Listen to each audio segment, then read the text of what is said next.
अस्सलाम वालेकुम। आज हम कंटिन्यू रखेंगे पुराना जो टॉपिक है, ठीक है।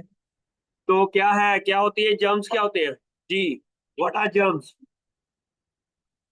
Replica see are, what are germs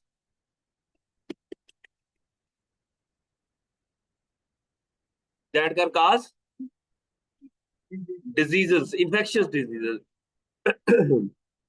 कौन कौन से होते हैं, क्या ऐसे माइक्रोब्स हैं जो इन्फेक्शियस डिजीज काज करते हैं? फंगस और प्रोटोजोआस और अच्छा, अब है कि ये डिफरेंट तरह के जो जर्म्स हैं दे काज डिफरेंट टाइप्स ऑफ डिजीजेस, ठीक है। अच्छा, अब इसका लिए कुछ अर्ली जर्म्स थ्योरीज हैं जिसकी बेस के ऊपर ये वैक्सीन्स बनी। अब वैक्सीन्स क्या है? What are vaccines?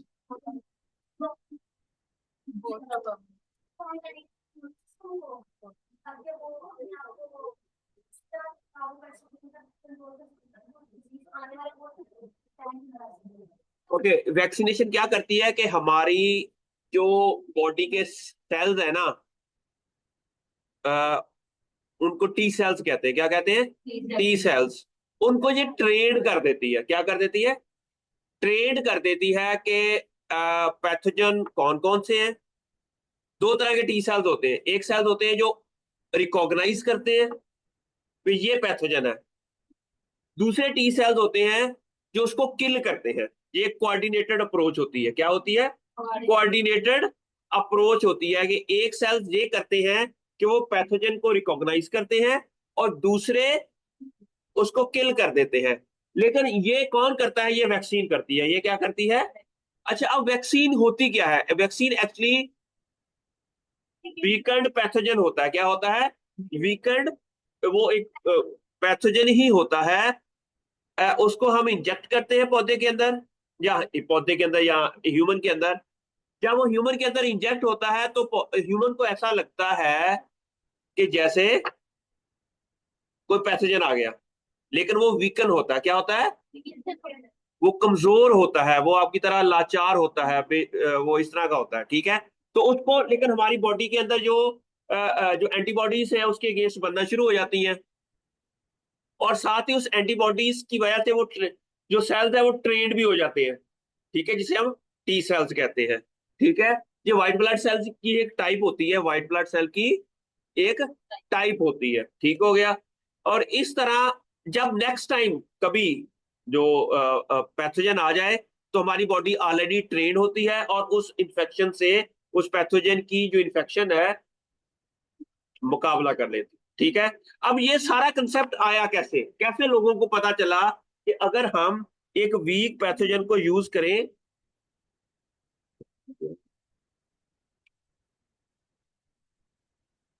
ओके, एक वीक पैथोजन को यूज करें तो हमारे पास डिजीज नहीं आएगी, ठीक है। इसके लिए ये, इससे पहले हमें पुराना एक वो जो कंसेप्ट था कि एक्चुअली ये पैथोजन की वजह से नहीं होती। ये पानी के अंदर क्या किसकी वजह से होता है? बैड एयर की वजह से या पानी के अंदर कोई केमिकल्स की वजह से ये होता है। Actually this is the theory that exist before. और अब आजकल ये कह रहे हैं कि नहीं, ये पैथोजन की वजह से डिजीज आती है।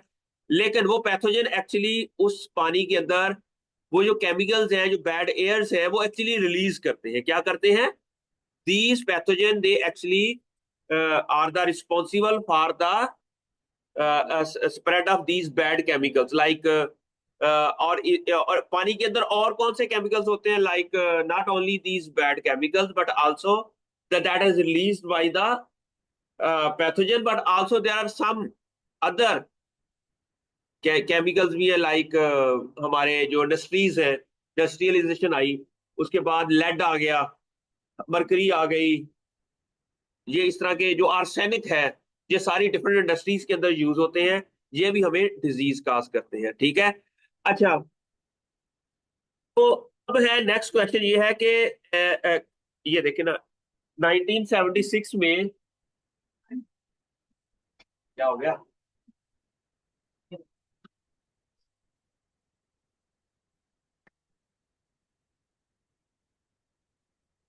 ओके, ग्लोबल इम्पैक्ट क्या है? हम कोई भी चीज इस सब्जेक्ट के अंदर जो पढ़ रहे हैं वो साइंस वो जिसका ग्लोबल इम्पैक्ट है, पूरी दुनिया के ऊपर असर है, ये हमारा आज के आपके साइंस ऑफ ग्लोबल चैलेंजेस के बारे में, ये भी that is also one of the global impact है इसका।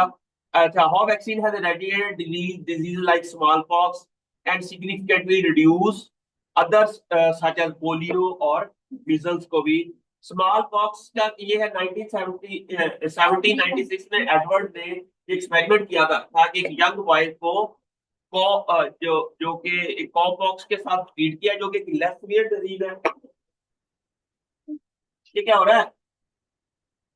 Okay, the boy did not develop a smallpox disease.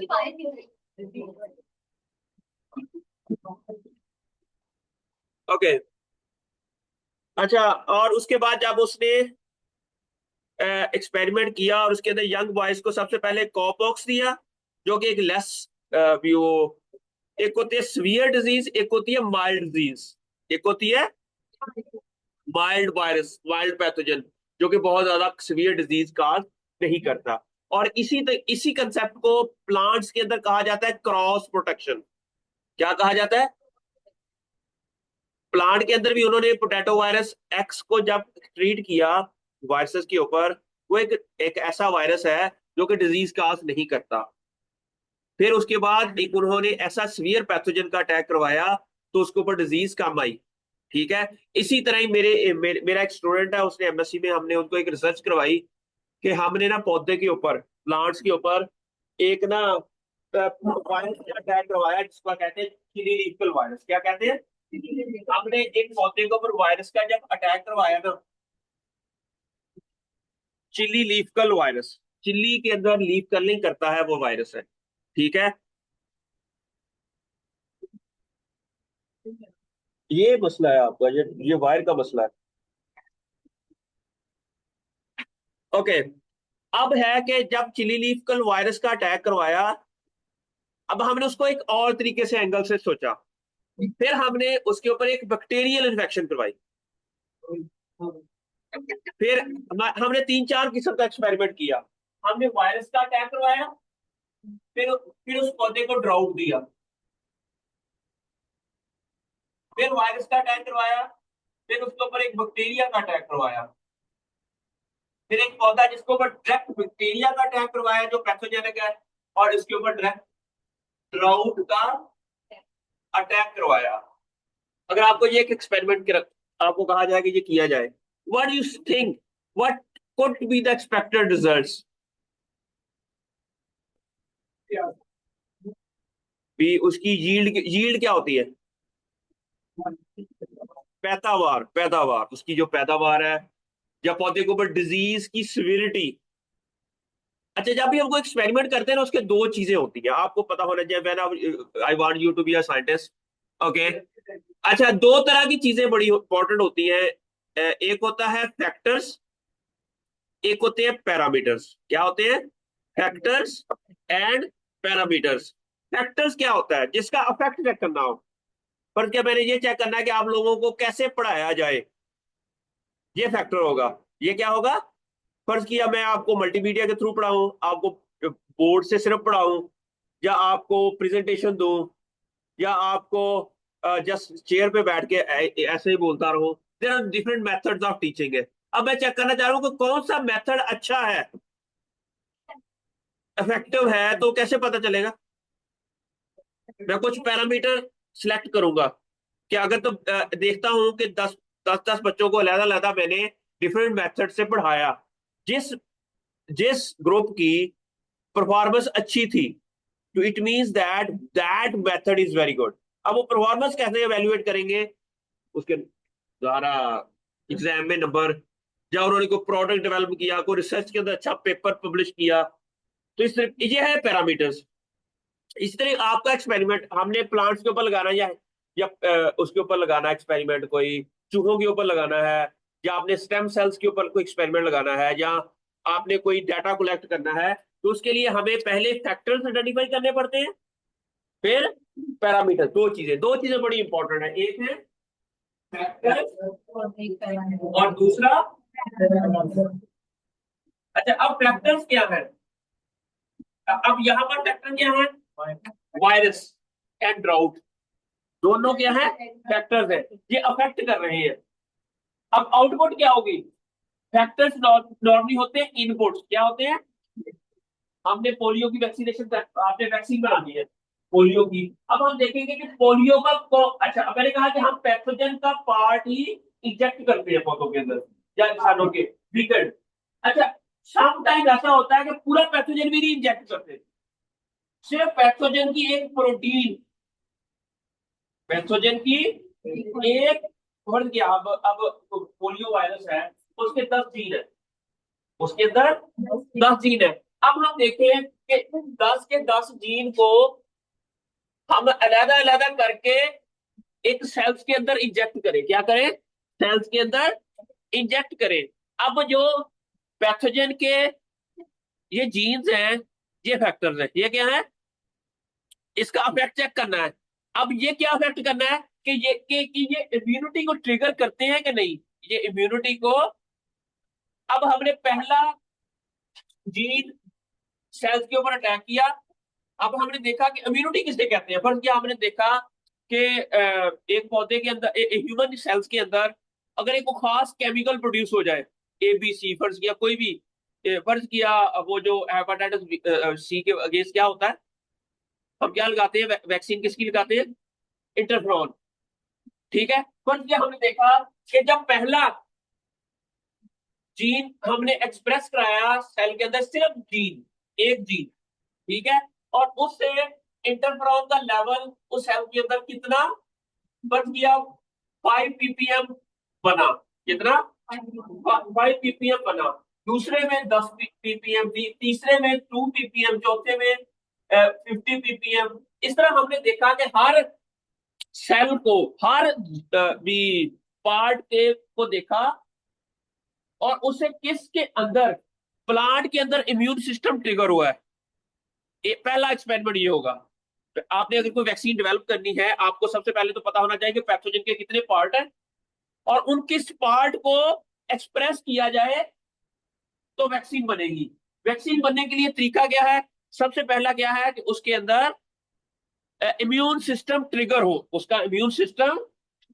अच्छा, अब हमने पैरामीटर, इम्यून सिस्टम क्या है? पैरामीटर, इम्यून, मैंने कहा दो चीजें होती है, होते हैं फैक्टर जो इनपुट होती है, पैरामीटर आउटपुट होती है। अब ये जो पैरामीटर यहाँ पर होगा वो आपका इम्यून सिस्टम का ट्रिगर होने।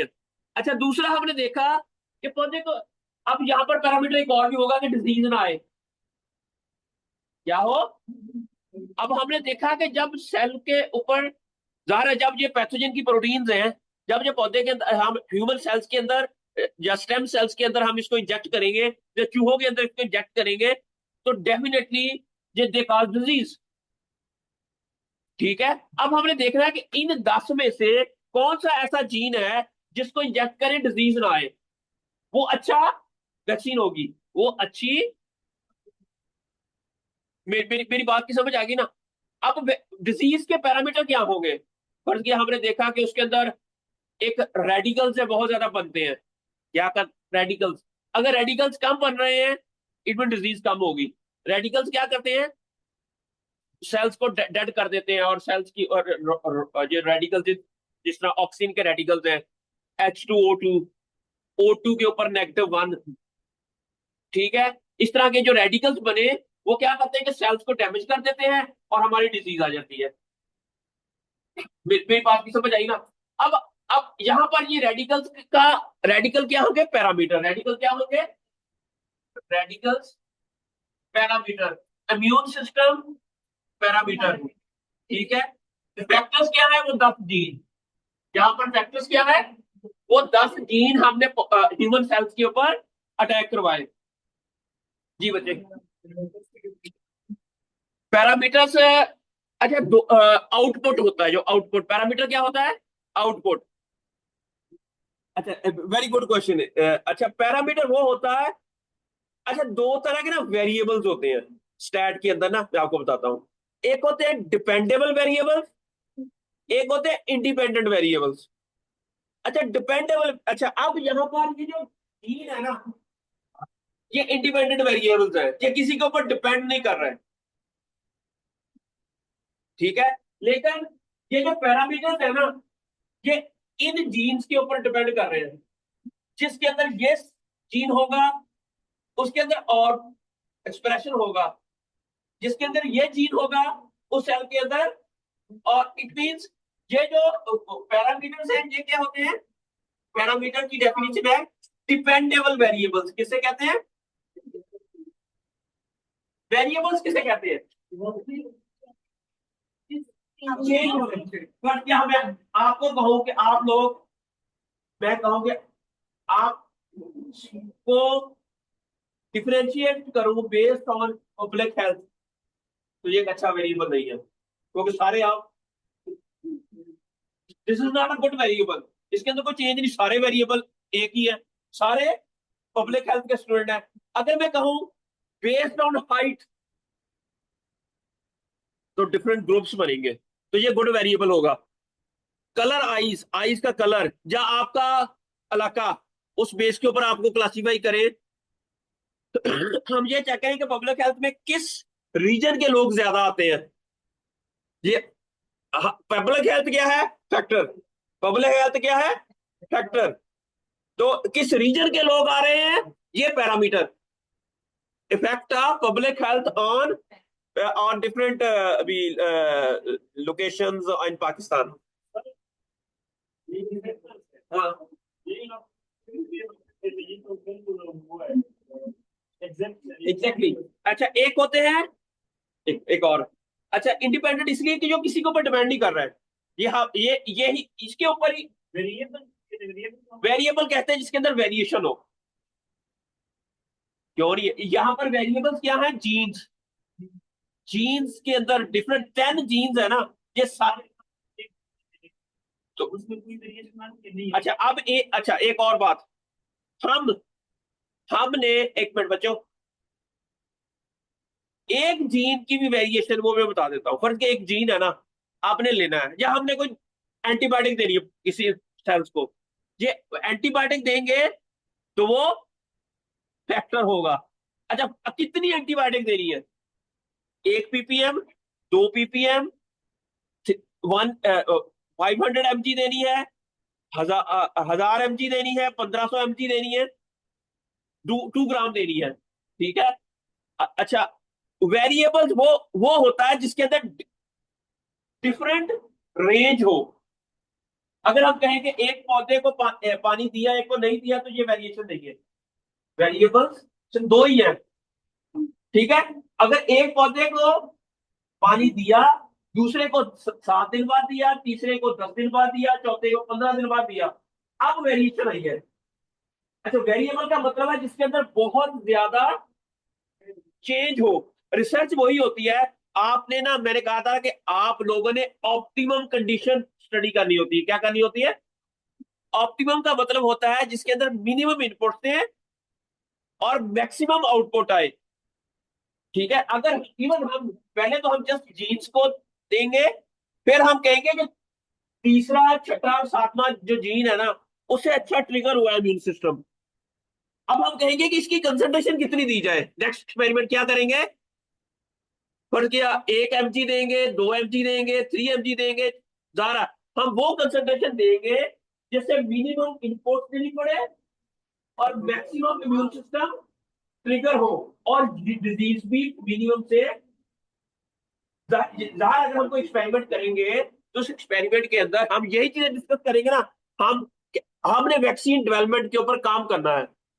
मैं ये किताबों से आप पढ़ लेंगे सारी चीजें, लेकिन आपको बताना होगा कि ये वैक्सीन डेवलप कैसे हुई होगी, या आपने अगर वैक्सीन डेवलप करनी है तो नेक्स्ट तो कैसे करेंगे।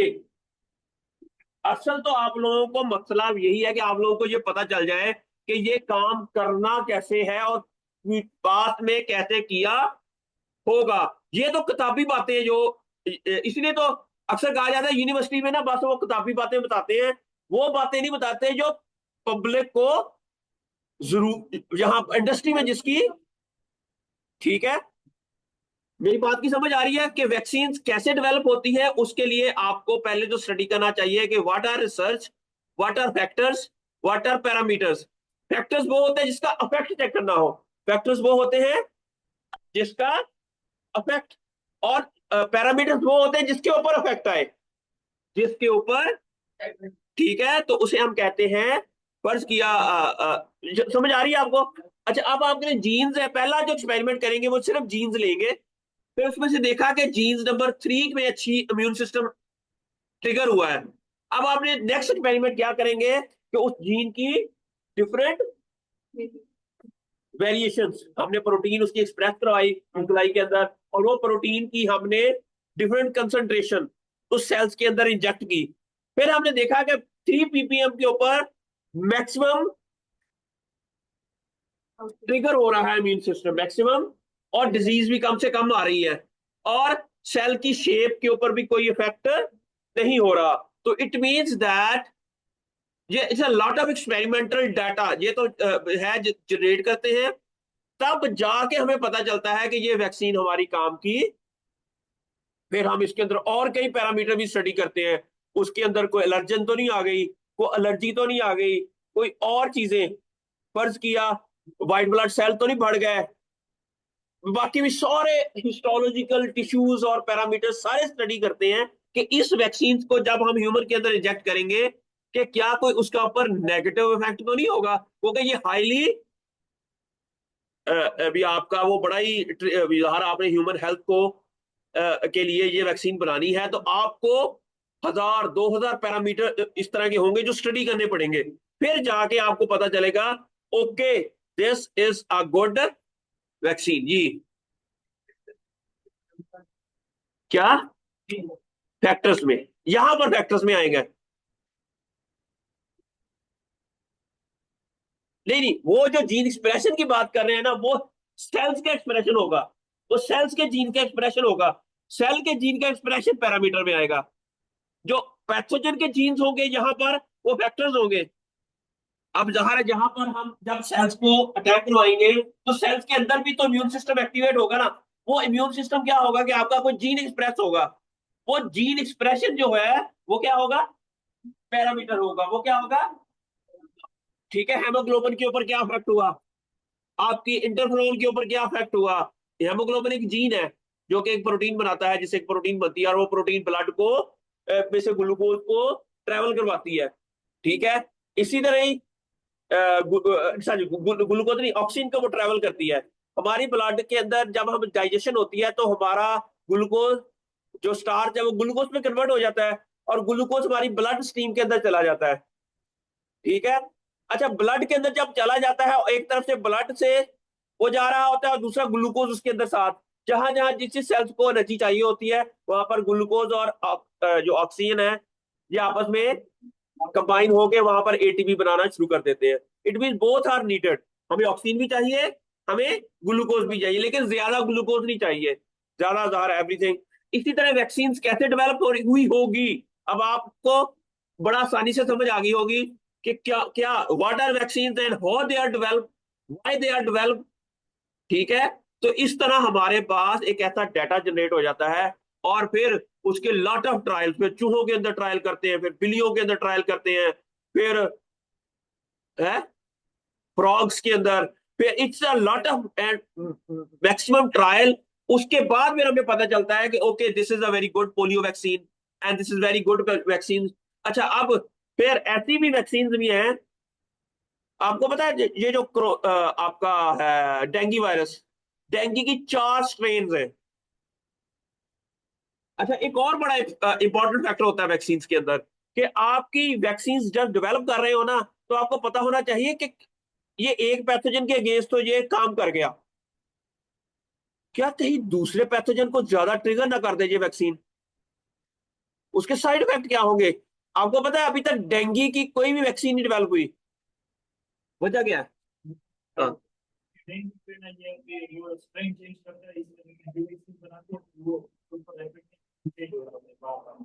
4 से 5 स्ट्रेन तो लाहौर में रिपोर्टेड है इसकी, ठीक है।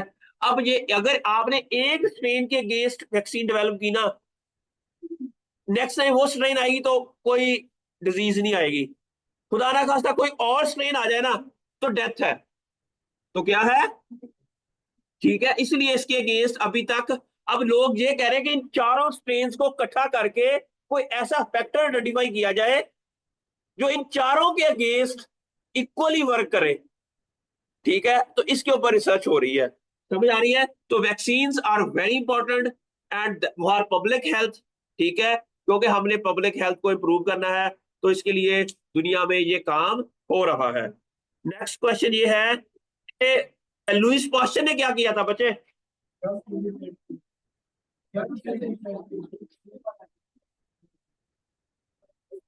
जी, पास्चराइजेशन क्या होती है?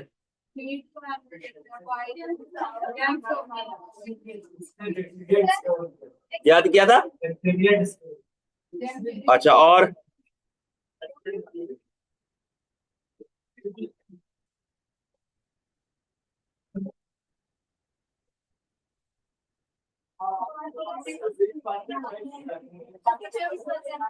अच्छा, पास्चराइजेशन किस टेम्परेचर पे करते हैं?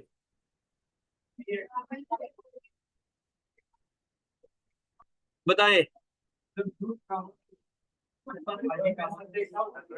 अच्छा, नॉर्मली हम अभी डिफरेंट ज़रा जो हमारे प्रोडक्ट्स हैं उनके लिए डिफरेंट पॉस्चराइजेशन मेथड्स हैं।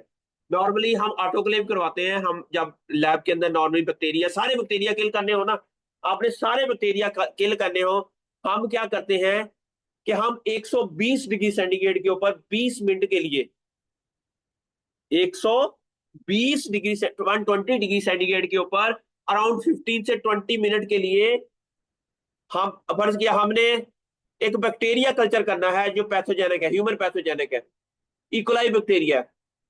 अच्छा, अब हमने माइक्रोबायोलॉजी के अंदर हम उन्हें बैक्टीरिया कल्चर करना है, तो उसके लिए पहले एक मीडिया तैयार करते हैं, लेकिन वो media should be free from all type of bacteria. ठीक है, उसके लिए हम एक मीडिया तैयार करते हैं, क्योंकि बैक्टीरिया तो हर जगह होते हैं इवन, तो it means that these bacteria उसके अंदर आ सकते हैं। ठीक है, हम क्या करते हैं कि उस मीडिया को फिर हम एक ऑटोक्लेव मशीन के अंदर रख देते हैं, उसको टाइटली पैक करके, ताकि अंदर से एयर ना आ सके। और दूसरा, उसको जब हम 120 डिग्री सेंटीग्रेड के ऊपर 20 मिनट के लिए खास प्रेशर होता है, उसके ऊपर हम उसको पास्चराइज करते हैं।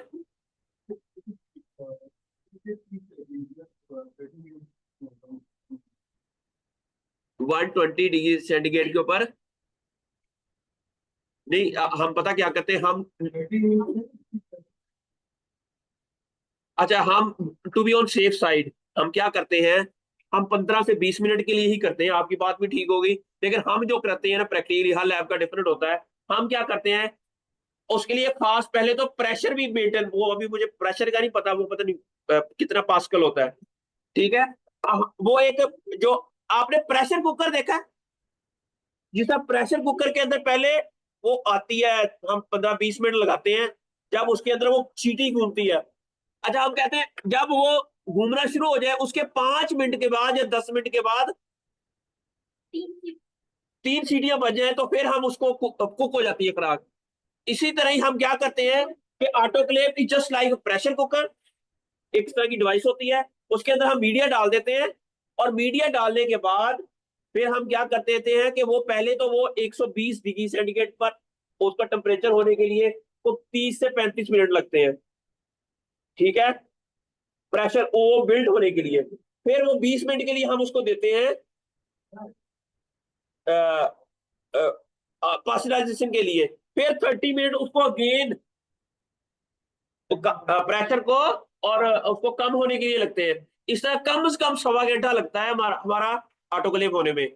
ठीक है, और फिर हम उसमें से वो मीडिया निकालते हैं, मीडिया सील होता है, फिर हम जिस लैब के अंदर उसको लेके जाते हैं वो लैब भी सारी स्टीलाइज होती है। वहां पर हम हाथ को भी, मुंह बंद, और ये सारा कुछ, और आपका स्पेशल तरह का वो सारा ड्रेस, और फिर आपने ग्लव्स पहनने हैं।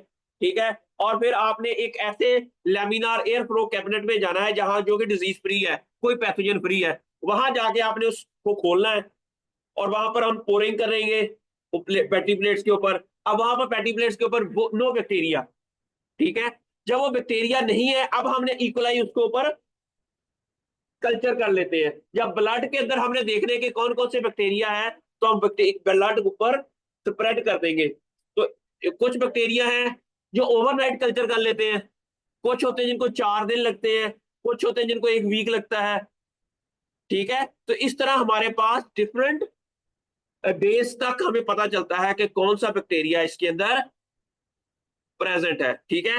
अच्छा, इसे पास्चराइजेशन कहते हैं, ठीक है। और उसके लिए फिर रॉबर्ट कूच ने क्या किया था, जिसको कॉस्ट पास्टुलेट भी कहते हैं, जिसको कॉस्ट पास्टुलेट भी कहते हैं। कॉस्ट पास्टुलेट होता क्या है, जी बताएं, आप तो पब्लिक हेल्थ के लोग हैं। ओ की है, पब्लिक हेल्थ को खराब करी जा रहे होते। Okay, excellent.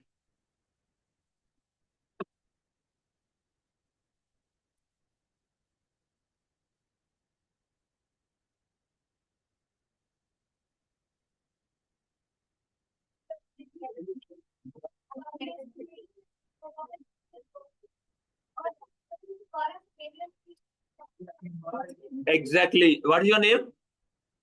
Maryam. She is right कि हम एक पैथोजन फर्ज किया जो है ना, किसी को बीमारी हो गई। अब हमने ये मालूम करना है कि जो बीमारी किस वजह से है। हम सबसे पहले क्या करेंगे, उसको पहले पैथोजन आइसोलेट करेंगे, फिर उसको कल्चर करेंगे, उसको मल्टीप्लाई करेंगे। पहला काम कॉस्ट पास्टुलेट क्या है, पैथोजन को आइसोलेशन, कल्चर, और फिर दोबारा हेल्दी इंडिविजुअल के ऊपर अटैक करवाएं। फर्ज और अगर सेम तरह की सिम्टम्स आ जाएं जो नेचर में थी, तो इट मीन हमने एक पैथोजन को डिस्कवर कर लिया, या पैथोजन की पैथोजेनिसिटी को आइडेंटिफाई कर लिया। हम मेरा पीएचडी का काम ये था कि हम जाते थे, प्लांट्स को देखते थे। फर्ज के लीफ कर्लिंग क्या थी, लीफ कर्लिंग थी। हम लीफ कर्लिंग वाले पौधे को ले आते थे, उसमें से हम पैथोजन आइसोलेट करते थे। हम कैसे आइसोलेट करते थे, क्योंकि वायरसेस होते हैं, वायरसेस को आइसोलेट के लिए हम क्या करते हैं कि हम पीसीआर लगाते थे। क्या लगाते थे, पीसीआर लगाते थे। उसका डीएनए हमारा प्लांट के डीएनए से अलग हो जाता था, फिर हम उसकी सीक्वेंसिंग के लिए भेज देते थे, तो हमें पता चल जाता था कि कौन सा पैथोजन है। फिर हम उस पैथोजन को कल्चर करते थे बैक्टीरिया के अंदर। उस वायरस को ना हम एक बैक्टीरिया के अंदर इंसर्ट कर देते थे, वो बैक्टीरिया कल्चर होता था, साथ में हमारा वायरस भी कल्चर हो जाता था। फिर हम उस बैक्टीरिया को, वो बैक्टीरिया ऐसा है जो कि पौधों के डिजीज नहीं काज करता, लेकिन वो बैक्टीरिया जब हम पौधों के ऊपर अटैक करते थे ना, तो वायरस पौधों के अंदर चला जाता था, और पौधे के अंदर उसी तरह की सिम्टम्स आ जाती थी जो नेचर में थी। कौन बोल रहा है, जी आप बताएं, कॉस्ट पास्टुलेट क्या होता है, व्हाट इज योर नेम? आप पीछे पीछे पीछे आप, कॉस्ट पास्टुलेट क्या है?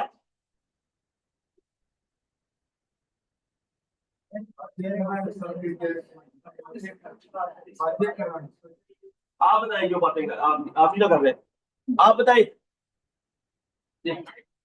बताइए what is cost postulate? Cost postulate क्या है?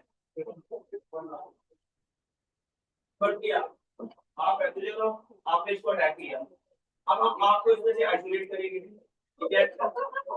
जब आप आइसोलेट किया, फिर आपने मल्टीप्लाई किया, क्या किया, मल्टीप्लाई किया, फिर एक जो हेल्दी बचा था उसके ऊपर फिर तुम्हारा अटैक आ गया। आप अगर उसको उसी तरह की चीज आएगी उसके अंदर थी, तो इसे हम क्या कहेंगे, अब दोबारा बोलेंगे, ये अटैक करवाएंगे, तो इसे क्या कहते हैं, और पैथोजन को आइसोलेट करना,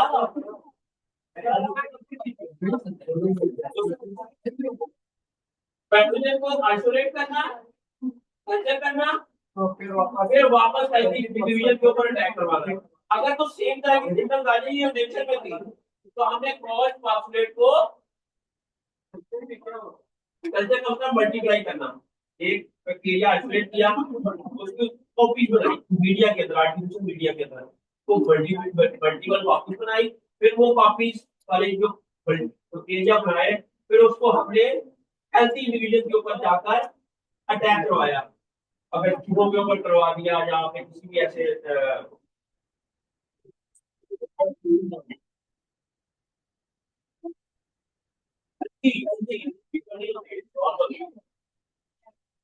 हाँ वो हेल्दी होती है तो बहुत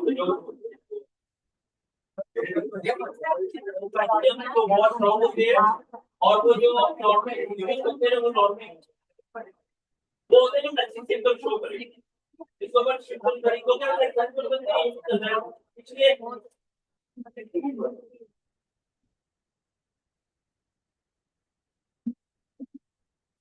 आखिरी होगा पूरी बात आपका नाम क्या है? प्रवीण है ना? ये तो गया। ओके, अब समझ आ गई कि व्हाट इज, ठीक है।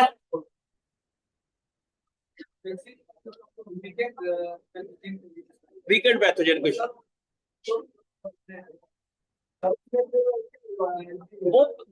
Bosch postulate is just to understand the pathogenicity of the bacteria।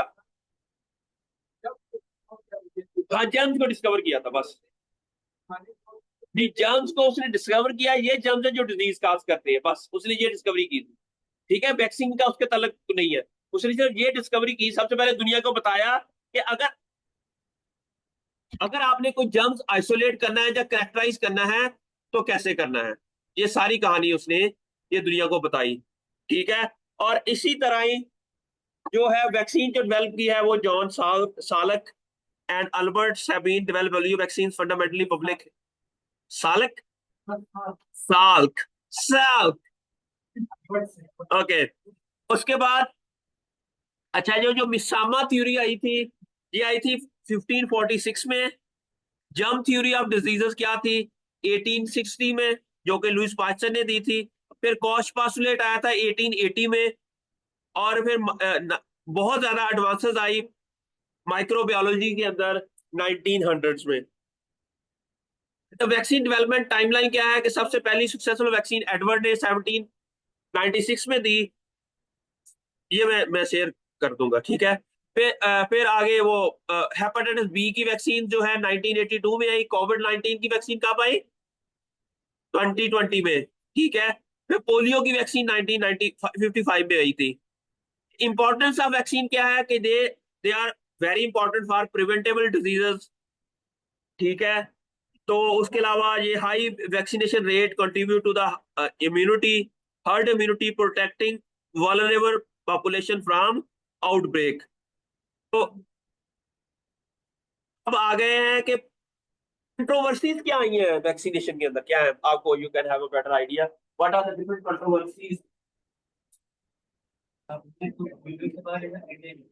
अच्छा, इधर आके बताओ। ये आप अगला टॉपिक, ये कंट्रोवर्सीज के बारे में सारे बच्चों को बताओ। He is very intelligent guy, really like him. ठीक,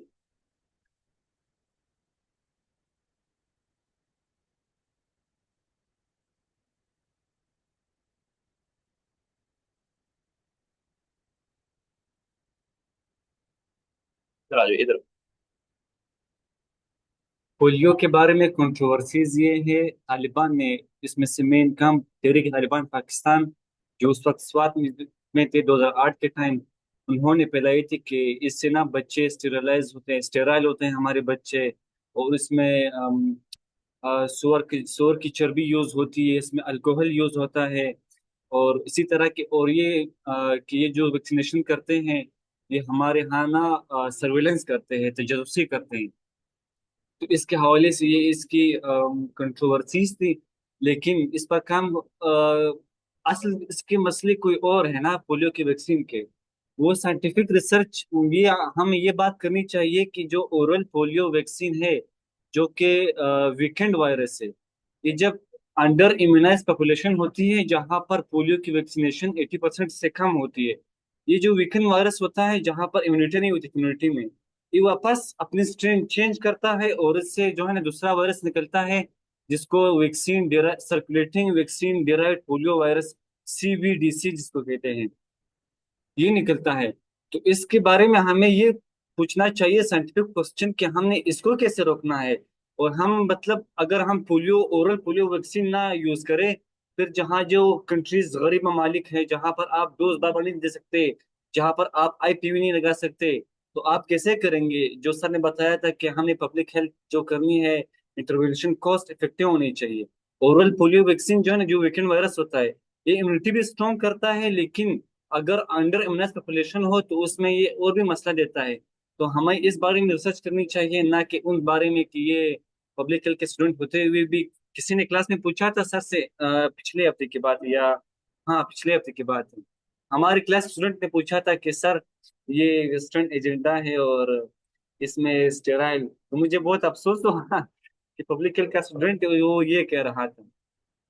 हमें जो क्वेश्चन था वो ये करना चाहिए कि ओरल पोलियो वैक्सीन जिससे नए स्ट्रेन पैदा होते हैं उसको हमने कैसे कम करना है। क्योंकि हमारा जो इनिशिएटिव है 1987 में, global polio eradication initiative, GPEI जिसे कहते हैं, अभी दुनिया में सिर्फ दो ममालिक है जहाँ पर पोलियो खत्म नहीं हुआ, वो है अफगानिस्तान और पाकिस्तान। तो हमने पोलियो को खत्म ही करना है। लेकिन इससे मसला ये होता है कि 2000 में जब वैक्सीन बहुत ही कामयाब हो रही, दूसरे यूरोपियन कंट्रीज में वैक्सीन काम कर रही थी और वहां पर खत्म हुई, उससे एक नया स्ट्रेन पैदा हुआ जो circulating vaccine derived polio virus था। ये देखो,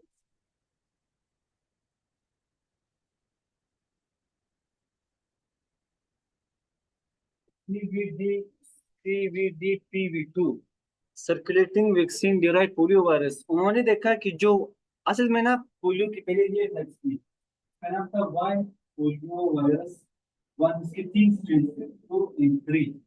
उन्होंने इस पर वैक्सीन बनाए, ये बना रहे थे। पहले आई थी जो बाजू में लगाए थे, इंजेक्टेबल पोलियो वैक्सीन के बाद OPV हुआ, ये 1955 में हुआ, जोनास साल थे, और इसको अल्बर्ट सेबी ने 1961 में बनाया। ये बहुत ही इफेक्टिव था। अब जब ये यूज होने वाला था, क्योंकि इस पे इसकी मैन्युफैक्चरिंग आसान थी और ये ना बहुत ही कॉस्ट इफेक्टिव था। अब 2000 के करीब ना, जब 21 स्टार्ट होने वाली थी, तो जब उन्होंने देखा कि ना इसकी वजह से जो उसमें वीपी वायरस से ये नया स्ट्रेन बना रहा है, तो सर्कुलेटिंग वैक्सीन दे रहा है, पूरे वायरस बना रहा है। हमने जो काम शुरू किया था कि हमने पोलियो खत्म करना है, वो वापस शुरू हो रहा है वैक्सीन से। तो मेरे ख्याल से क्वेश्चन ये होना चाहिए कि हमने इसको कैसे खत्म करना है। तो सर्जन कहते हैं कि हम इसको बंद कर दें, ताकि हम इस वैक्सीन में ना तीन वैक्सीन होते हैं, तीन स्ट्रेंड के लिए, 1, 2 और 3 के लिए। उन्होंने 2015 में इसको बंद कर दिया, इसको नहीं लगाएंगे, बाईवेलेंट कर दिया। पहले वैक्सीन ट्राईवेलेंट थी, इसके बाद बाईवेलेंट कर दी, क्योंकि ये वापस स्प्लिट होती है। अब साइंटिस्ट कह रहे हैं कि हमने OPV बंद करना है। अगर हम ये बंद करेंगे फिर कॉस्ट इफेक्टिव, और अफगानिस्तान जैसे मुल्कों में और पाकिस्तान जैसे मुल्क में, तो जो कॉस्ट इफेक्टिव भी नहीं, जो नहीं कर सकते, तो उनके लिए ये मसला है। तो हमारे पास यही क्वेश्चन है कि हमें इसको कैसे खत्म करना है। That's all. Excellent, excellent. आपको पता है कि मेरी जो कामयाबी है कि मैं अपने ना स्टूडेंट से बड़ा नॉलेज लेता हूँ। ठीक है। उसी वजह से अल्लाह मियां ना नॉलेज से नॉलेज, मुझे पता है कि आपका नाम क्या है? अरीशा को कुछ नहीं आता, तो मैं इससे क्यों पूछूंगा? सॉरी। तो हम क्या करते हैं कि स्टूडेंट से नॉलेज लेते हैं, तो अरीशा जैसी इंटेलिजेंट स्टूडेंट से हम कुछ नॉलेज नहीं लेते। तो हम ले लेते हैं नॉलेज ना। तो हम क्या करते हैं कि हम चीजों को, अच्छा आप पहले नॉर्मली जो वैक्सीन थी ना वो प्रोटीन बेस्ड होती थी या पेप्टाइड बेस्ड होती थी। ठीक है। लेकिन आजकल जो है, जो न्यू ट्रेंड्स है वैक्सीन डेवलपमेंट के लिए, आजकल एक नया टर्म आया हुआ है जिसे कहते हैं मॉलिक्यूलर फार्मिंग। फार्मिंग क्या होती है? खेती बाड़ी। खेती बाड़ी किसे कहते हैं? ज़राअत, मॉलिक्यूलर फार्मिंग। अब मॉलिक्यूलर फार्मिंग क्या है?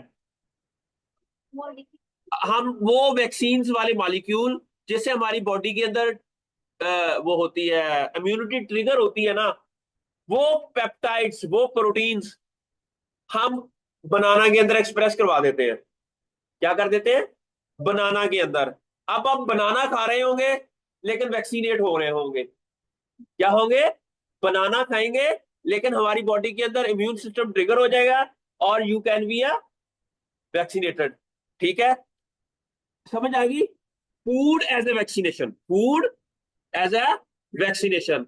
अब ये हमारे ना, हमारी जब मैं निपजी में फैसलाबाद में काम करता था, तो हमारी एक कोलीग्स थी, वो इसके ऊपर काम कर रही थी कि डिफरेंट वैक्सीन जो है ना, वो एक्सप्रेस करवा रही थी प्लांट्स के अंदर ना, और प्लांट्स के अंदर के भी क्लोरोप्लास्ट के अंदर, क्योंकि क्लोरोप्लास्ट के अंदर ना जब कोई जीन एक्सप्रेस करवाया जाए ना, तो उसकी प्रोटीन बहुत ज्यादा बनती है।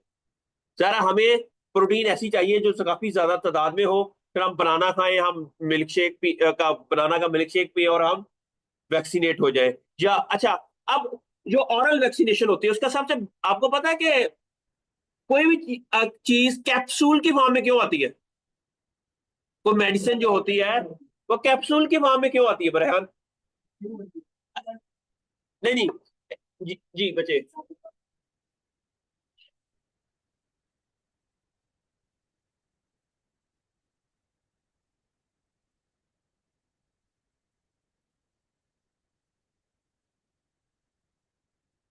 This is very good. हमें सम टाइम ऐसा होता है कि हम इंजेक्शन क्यों लगाते हैं? Next question. इंजेक्शन के अंदर हम नॉर्मली प्रोटीन होती है, क्या होती है? या एंजाइम्स होते हैं। ठीक है, आपको पता है जब हम जो टीका जो हम लगाते हैं, अगर हम खाएं तो क्या होगा कि वो हमारी स्टोमक के अंदर तमाम प्रोटीन अमाइनो एसिड में कन्वर्ट हो जाती है। ऐसे ही है ना? डाइजेशन किसे कहते हैं? प्रोटीन का अमाइनो एसिड के अंदर।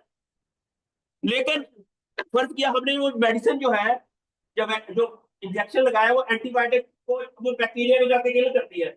लेकिन जब हमने एंटीबायोटिक पी, लेकिन वो बैक्टीरिया कहाँ है? यहाँ। अब यहाँ तक कैसे पहुंचेगा? ब्लड के थ्रू ही पहुंचेगा ना। लेकिन वो तो वैक्सीन हमने खाई है या कोई, वो तो मैदे के अंदर जाके उसकी तो स्ट्रक्चर ही तबाह हो गई। क्या हो जाएगी? स्ट्रक्चर उसकी डिस्ट्रॉय हो जाएगी, और वो तो वहां पहुंच ही नहीं सकेगी जहां हमारी इंफेक्शन है। ठीक है, इसलिए वो डायरेक्टली इंजेक्ट कर देते हैं आपकी ब्लड स्ट्रीम के अंदर, ताकि जहां बायोटेक वो उसकी स्ट्रक्चर जो है कायम रहे। अच्छा, इसीलिए हम नॉर्मली वैक्सीन लगाते हैं थ्रू। अच्छा, अब पोलियो क्या कैसे काम करती है? अब नेक्स्ट क्वेश्चन ये है कि पोलियो के अंदर एक ऐसा मैकेनिज्म है कि आपके माउथ के अंदर ही इम्यून सिस्टम को ट्रिगर कर देती है। स्टोमक के पहुंचने से पहले ही ऑरल वैक्सीन जो आपको ऑरल ऑरल जो वैक्सीन हैं, जाहिर है वो भी तो फिर अगर वो एक प्रोटीन है या बैक्टीरिया है, वो तो सारा किल हो जाए जो हमारे मैदे तक पहुंचे। ठीक है, इसी तरह जो मालिकुलर फार्मिंग है, जो मालिकुलर फार्मिंग है उसके का भी कंसेप्ट यही है कि हम फूड खाएं, और वो फूड के अंदर जो हमारा इम्यून सिस्टम है ना, वो ट्रिगर हो जाए before reaching to the stomach. इसके ऊपर भी थोड़ा सा पढ़िएगा कि उदाहरण, I am not a student of vaccine, लेकिन मुझे तो थोड़ा बहुत नॉलेज है कुछ चीजों को। मेरी बात की समझ आई ना? Why oral vaccine? Why there are little oral vaccine? Why all the vaccine are injected through? अभी वो इंजेक्शन के थ्रू ही हम क्यों इंजेक्ट करते हैं? और दूसरा, कैप्सूल क्या होते हैं? कैप्सूल भी इसलिए बनाए जाते हैं ताकि वो कैप्सूल की नॉर्मली वो जो जिस तरह क्या नाम है आपका, मरियम ने कहा है, वो भी एक्चुअली स्टोमक के अंदर डाइजेस्ट नहीं होती। वो फर्ज किया वो डुओडेनम के अंदर जाकर हमें चाहिए कोई चीज, हमें छोटी आंत के अंदर कोई चीज चाहिए। ठीक है, तो वहां जाकर वो मेडिसिन आपकी ब्लड का स्ट्रीम का हिस्सा ना बने, वो आपकी छोटी आंत बड़ी आंत में जाकर जहां उसकी रिक्वायरमेंट है ना, वहां जाकर वो डाइजेस्ट हो, उसका खोल, और वहां जाकर वो जो है ना, इसको वो कहते जहां पर चाहिए मेडिसिन, वहां वहां जाकर वो डिलीवर हो जाए। ठीक है, तो इसलिए वैक्सीन डिलीवरी, इसके ऊपर भी दुनिया काम कर रही है कि मेडिसिन को डिलीवर कैसे करना है, कि लिवर में अगर डिलीवर करना है तो वो कैसे किया जाए, अगर आपने उसको किस जगह इसके ऊपर एक अलग रिसर्च का टॉपिक है कि मेडिसिन डिलीवरी कौन से ऐसे सिस्टम्स डेवलप किए जाए कि जो आपकी मेडिसिन है वो एग्जैक्टली उसी मकाम पर पहुंचे जहां हम चाहते हैं, जहां वो डिजीज है, जहां वो डिसऑर्डर है। ठीक है, इसके ऊपर भी आप बड़ी ही लेटेस्ट डेवलप टेक्नोलॉजीज हैं जिसके अंदर डिफरेंट तरह के पेप्टाइड्स डेवलप किए हुए हैं। अच्छा, फर्ज किया प्लांट के अंदर क्या होता है कि ईडीडीए केमिकल है, ईडीडीए जिसे चिलेटिंग एजेंट कहते हैं। क्या कहते हैं? चिलेटिंग। चिलेटिंग किसे कहते हैं? फर्ज किया ये आयरन है और ये मैंने इसको पकड़ लिया, लेकिन आयरन अगर रूट्स के थ्रू जाएगा तो वो उधर ही अब्जॉर्ब हो जाएगा। लेकिन हम चाहते हैं अगर आयरन जो है ना वो लीफ के अंदर जाए, तो इसको हम आयरन को क्या कर देते हैं, ईडीडीए के साथ चिलेट कर देते हैं, बाइंड कर देते हैं। अब ईडीडीए डाइजेस्ट नहीं होता रूट्स के अंदर, वो जाता है जहां उसकी जरूरत है, वहां जाकर ईडीडीए रिलीज कर देता है आयरन वहां। इस तरह पेस्टिसाइड्स, इसी तरह ही हम नैनो पेस्टिसाइड्स बनाते हैं। उसके वो जहां पौधे को जहां जरूरत है वहां जाकर वो रिलीज हो।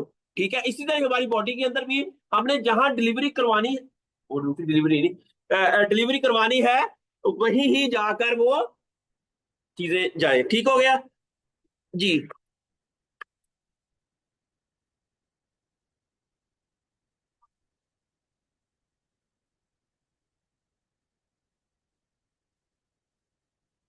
का मुझे आइडिया नहीं है क्योंकि इसके लिए वैक्सीन है कि नहीं, क्योंकि मुझे मेरा इतना नॉलेज नहीं है। तो मैं प्लांट साइंटिस्ट हूँ, मुझे इसके बारे में मैं आंसर आपको दे दूंगा पढ़ के, वो आई हैव नो आइडिया। ठीक है, इसलिए तो वो इसको मैंने कह दिया था रेहान को। रेहान ही है तुम्हारा नाम?